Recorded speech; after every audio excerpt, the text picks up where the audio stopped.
వికలాంగుల హక్కుల చట్టం 2016 ఆంధ్రప్రదేశ్ ప్రభుత్వ నియమాలు 2023 తెలుగు మరియు ఇంగ్లీష్కు సంబంధించిన పుస్తకాన్ని తెలుగులో అనువదించిన పుస్తకాలన్నీ కర్నూలు జిల్లా కలెక్టర్ డాక్టర్ ఏ సిరి ప్రజా ఫిర్యాదుల పరిష్కార వేదిక కార్యక్రమంలో ఆవిష్కరించారు. ఈ సందర్భంగా విజువల్లీ ఛాలెంజ్డ్ ఎంప్లాయీస్ అసోసియేషన్ ఆంధ్రప్రదేశ్కు చెందిన కర్నూలు జిల్లా శాఖ ప్రెసిడెంట్ వీరేష్, గిరిబాబు మరియు శైలజ, స్టేట్ ఉమెన్ ప్రెసిడెంట్ వారి బృందం జిల్లా కలెక్టర్ను కలెక్టరేట్ ఆవరణలో లూయిస్ బ్రైలీ విగ్రహం స్థాపించడానికి అవసరమైన స్థలం, అసిస్టెంట్ డైరెక్టర్ విభిన్న ప్రతిభావంతుల కార్యాలయం పరిసరాలలో స్థలం కేటాయించినట్లు తెలిపారు. జనవరి 4లోగా విగ్రహాన్ని స్థాపించడానికి కావలసిన ఏర్పాట్లు చేసుకుంటున్నామని జిల్లా కలెక్టర్కు విజ్ఞప్తి చేశారు. సామాజికవేత్త డాక్టర్ మల్లెల ఆల్ఫ్రెడ్ రాజు ఆధ్వర్యంలో Kurnool visually challenge employees association సభ్యులు జిల్లా కలెక్టర్ను కలిశారు. ఈ కార్యక్రమంలో జాయింట్ కలెక్టర్ నూరుల్ కమార్, అలాగే డిఆర్ఓ వెంకటనారాయణమ్మ మరియు ఏడీ డీజేబుల్ ఫాతిమా రైస్ పాల్గొన్నారు. ప్రధాన ఉద్దేశం ఏమంటే గతంలో ఇంగ్లీష్లో ముద్రైనటువంటి వికలాంగుల హక్కుల గురించి చాలామందికి తెలిసి ఉండేది లేదు.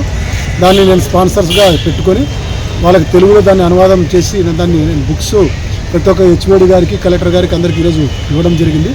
కలెక్టర్ గారి చేతుల మీద దాన్ని ఓపెన్ చేయడం జరిగింది. దాన్ని చాలా సంతోషిస్తున్నాం. దాంతోపాటు ఈ కలెక్టర్ ఆఫీస్కి చాలామంది ఎక్కువ వచ్చిపోతుంటారు కాబట్టి ఈ లూయిస్ బ్రెయిలీ గారి విగ్రహం కూడా ఇక్కడ ప్రతిష్ఠించాలని మేడం గారిని అడగడం జరిగింది. మేడం గారు కూడా దానికి అనుకూలంగా స్థలం కేటాయించమని చెప్పేసి ఆదేశించడం జరిగింది. వారి ఆదేశాల మేరకు స్థలం మీద కలెక్టర్ ఆఫీసులో ఇస్తే నా సొంత ఖర్చులతో లూయి బ్రెయిలీ గారి విగ్రహం కూడా ఇక్కడ ప్రతిష్ఠించడం సిద్ధంగా ఉన్నాను. ఈ లూయిస్ బ్రెయిలీ చేసినటువంటి సేవల్ని ప్రతి ఒక్కరు గుర్తించుకునేలాగా రాబోయే దినాల్లో వికలాంగులు కూడా అందరూ సహకరించాలని నేను కోరుకుంటున్నాను. ఇక ఆంధ్రప్రదేశ్లో అయితే తెలంగాణలో లక్షల మంది విజువల్ ఛాలెంజ్ అంటే కన్ను లేని వాళ్ళు ఎంప్లాయీస్ చాలామంది ఉన్నారు. వాళ్ళకి చట్టపరంగా ఎన్నో మేలు జరగాలని నేను ఆశిస్తున్నాను. నేను రాష్ట్ర వికలాంగుల గౌరవాధ్యక్షుడు మల్లెల ఆల్ఫ్రెడ్.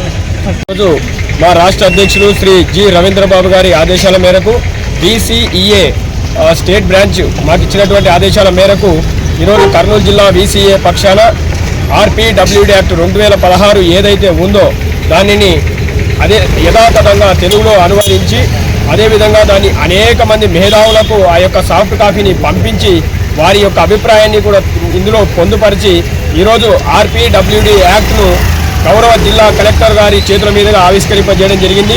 ఆవిష్కరింపజేయడంతో పాటు ఇక్కడ ఉన్నటువంటి హెచ్ఓడీలందరికీ కూడా ఈ పుస్తకానికి సంబంధించినటువంటి ప్రతులను అందజేయడం జరిగింది. దీని యొక్క ముఖ్య ఉద్దేశం ఏంటంటే రాష్ట్రంలో ఉన్నటువంటి విభిన్న ప్రతిభావంతులపైన ఇప్పటికీ కూడా ఎవరికి ఈ చట్టం పైన కానీ లేకపోతే వీరు చేస్తున్న పనులపైన కానీ ఎలాంటి అవగాహన లేకపోవడం వలన మేము ఈ యొక్క కార్యక్రమానికి పూనుకున్నాము. ఇప్పటికైనా అందరూ RPW rights of persons with disability act ఏదైతే ఉందో దాన్ని ఆంగ్లంలో ఇంగ్లీష్లో ఉండడం చేత అందరికీ కూడా వాటి పట్ల అవగాహన అనేటువంటిది పూర్తిగా రావాలి అంటే తెలుగులో ముద్రించాలి అనేటువంటి సదుద్దేశంతో మా visually challenged employees association president గారు శ్రీ రవీంద్రబాబు సార్ గారి యొక్క ఆలోచన నుంచి ఈ పుస్తకాన్ని ఇట్లాగా తర్జుమా చేయడం జరిగిందంటే దానికోసం గాను ఆల్ఫ్రెడ్ రాజు సార్ గారు ఎంతగానో మాకు సహాయం చేసేసి వీరందరికీ ఉపయోగపడేలాగా ముద్రణలో మాకు ఎంతో సహాయక సహకారాలు అందిస్తూ వస్తున్నారు. వారు ముందు నుంచి కూడాను అన్నింటిలో కూడాను మాకు సహాయక సహకారాలు అందిస్తున్నారు. ఎందుకంటే ఈ ఎంప్లాయీస్ అనేటువంటి వారు అన్ని డిపార్ట్మెంట్స్లో చాలా తక్కువ మంది ఉంటారండి.